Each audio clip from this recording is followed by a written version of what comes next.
Neste exato momento, o presidente Joe Biden, o presidente americano Joe Biden, está fazendo um discurso ao vivo e a gente vai acompanhar aqui no 3 em 1. Eu vou trazendo aqui para que vocês possam comentar, Constantino, Serrão, Marco e Piperno, um pouco dessas falas, que são falas muito fortes do presidente americano e que com certeza vão ter repercussão e consequências nessa história geopolítica que a gente está tratando por aqui. São várias as falas, como nós já comentamos aqui, dizendo que os Estados Unidos não são uma ameaça para a Rússia, que os Estados Unidos e aliados estão mais unidos do que nunca depois dessa questão, afirmando que o custo humano será imenso, absolutamente imenso, caso haja a necessidade dessa invasão e que visivelmente ele seria contrário a isso, mas dizendo taxativamente que se a Rússia vier a invadir, haverá consequência americana.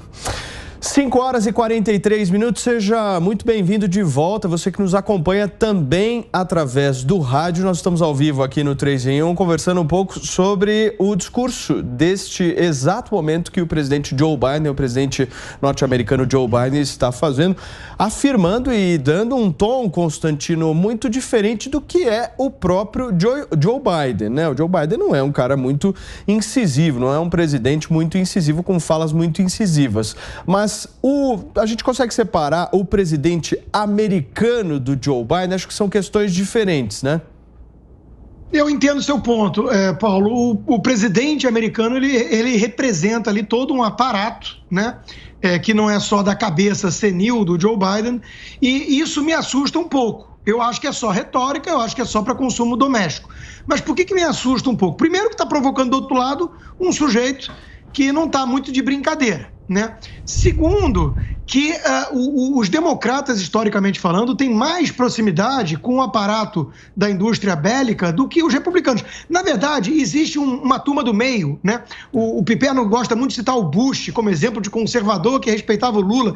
O Bush, esse pessoal, é tudo ali o establishment. O establishment democrata e o establishment republicano, e aí você pega a Nancy Pelosi, essa turma que manda no Partido Democrata e que está tendo que enfrentar justamente a nova leva radical e de esquerda pesada, né? Quando você pega esse establishment democrata e uma parte do establishment republicano, eles gostam de uma guerra.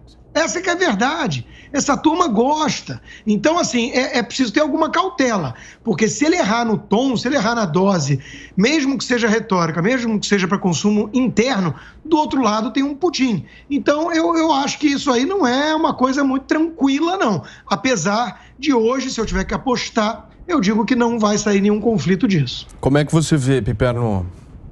Eu também acho que não vai sair nenhum conflito disso. Estou achando isso desde o começo.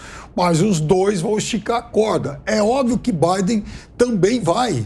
É uma chance que ele tem, inclusive, de se recuperar em parte nessa guerra de relações públicas do fracasso que foi a saída do Afeganistão. Isso tem que ser dito com toda clareza. Foi uma manobra desastrosa lá atrás. Agora, é verdade também que ele, nessa queda de braço, não pode renunciar ao jogo, não pode renunciar à disputa, porque aí uma coisa é você sair mal do Afeganistão, a outra coisa é um presidente dos Estados Unidos fraquejar diante de um tradicional rival como é a Rússia. Então, ele não pode passar para o mundo e também para o público interno a sensação de que hoje ele está mais enfraquecido do que Putin nessa batalha de relações públicas. Isso que você está falando, Piperno, me parece bastante imoral. Porque você está falando o seguinte, você está deixando a sua torcida ceder para uma análise de conjuntura. Você está falando o seguinte, agora que ele aumentou a tensão, ele tem que ir até o fim. É isso que você está falando, para vencer uma guerra de relações públicas. Não é isso. De marketing. Isso daí, você vai me desculpar. Não é isso. Escalar a tensão com uma Rússia da vida, só porque você tinha colocado na mesa que você ia tomar medidas mais eficazes ou mais efetivas. Não tem nada disso. Eu acho um absurdo isso daí que você está falando. Você tem um adversário, você tem um rival geopolítico forte, um rival experiente. Ter tirado da OTAN. Não, o que é a Ucrânia? A Ucrânia não vai... A Ucrânia é um peixe pequeno nisso, mas o recado é também para o Putin. Quer dizer, olha, você está na fronteira de um outro país.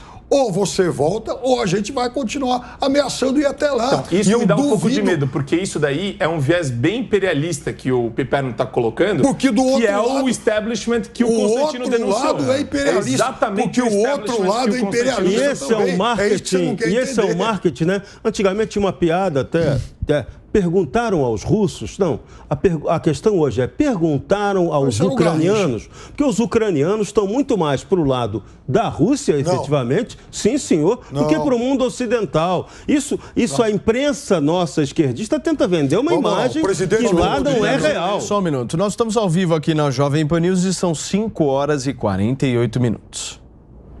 Muito bem, agora sim, vai lá.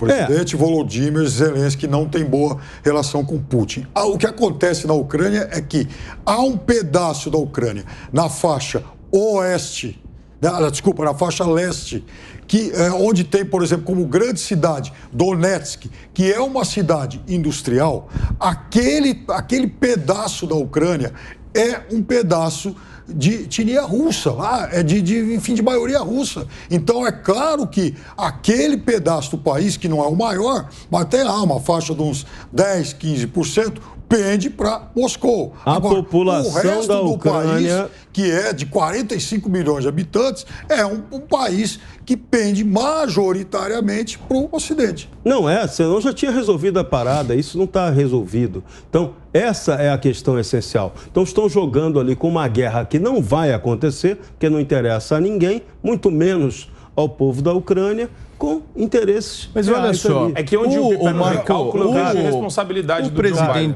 o presidente norte-americano Joe Biden também não tinha um outro discurso para fazer, né? O que vocês pensam sobre isso? Porque os Estados Unidos, de alguma maneira, caso esse encontro seja resolvido, ele ficou em segundo plano nessa história, nessa negociação. Estou pensando diplomaticamente. É isso, desde o começo ele não tomou o protagonismo de retirar a Ucrânia do âmbito da OTAN. Ele podia ter feito essa mobilização no sentido de buscar a paz e de buscar a pacificação daquela Ele não vai retirar a Ucrânia da OTAN, porque a Ucrânia ainda não entrou na OTAN e agora não vai entrar mais. Retirar no sentido de retirar o pedido de entrada. É nesse sentido que agora, ele também tem que endurecer, e o Ocidente e a Europa, e a OTAN também tem que endurecer, porque os antecedentes, que não são tão distantes assim, eles mostram as intenções da Rússia, que em 2014, por exemplo, tomou a Crimeia. Olha, eu tenho medo. Se o Piperno fosse presidente, ia ter guerra, hein, meu? Do jeito que ele fala aqui, ele coloca de uma maneira como se fosse tão simples.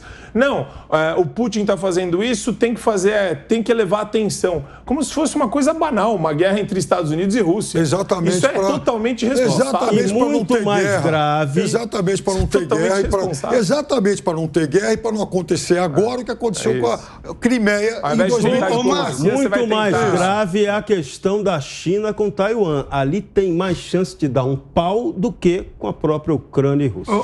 Isso é verdade. Isso é verdade. Agora, o Marco... Não, o Marco colocou um cenário sombrio, hipotético aí, o Piperno presidente, né? Mas se isso acontecesse, a guerra ia ser a última das preocupações, né? A economia ia ser destruída, negacionistas iam ser presos, ia ser um terror. Não, aí que tá o negócio. A gente ia resolver tudo dentro da lei, democraticamente, porque afinal de contas somos democratas. Né? E o Palmeiras ganharia o Mundial. Olha só. 5 horas e 51 minutos para você que nos acompanha também através do rádio. Nós estamos ao vivo aqui no 3 em 1, na Jovem Pan News, dialogando, conversando, discutindo um pouco para buscar entender o que acontece depois desse forte discurso do presidente americano Joe Biden, dizendo que caso a Rússia venha invadir a Ucrânia, a resposta será absolutamente forte e imediata. A gente está tentando justamente entender isso. Vou pedir um tweet de cada um de vocês para a gente finalizar esse assunto. Serrão, você começa. Essa questão vai ser resolvida na serenidade, não tem outro jeito. Não há interesse por uma guerra nesse momento. Marco. Joe Biden tem se mostrado um fracasso interna e internacionalmente. Piperno. Joe Biden, com isso, impede que ocorra agora o que aconteceu com a Crimeia em 2014. Você, Constantino. Já tem muita gente com saudade do Homem Laranja. Muito bem. Piperno, essa pergunta do dia eu tenho certeza absoluta que... Perdão, aqui, deixa eu só ligar aqui o... Não sei o que aconteceu aqui. Perdão, o computador aqui ao vivo é assim mesmo. O computador aqui tá ligado, ligadíssimo aqui. Mas eu vou desligar.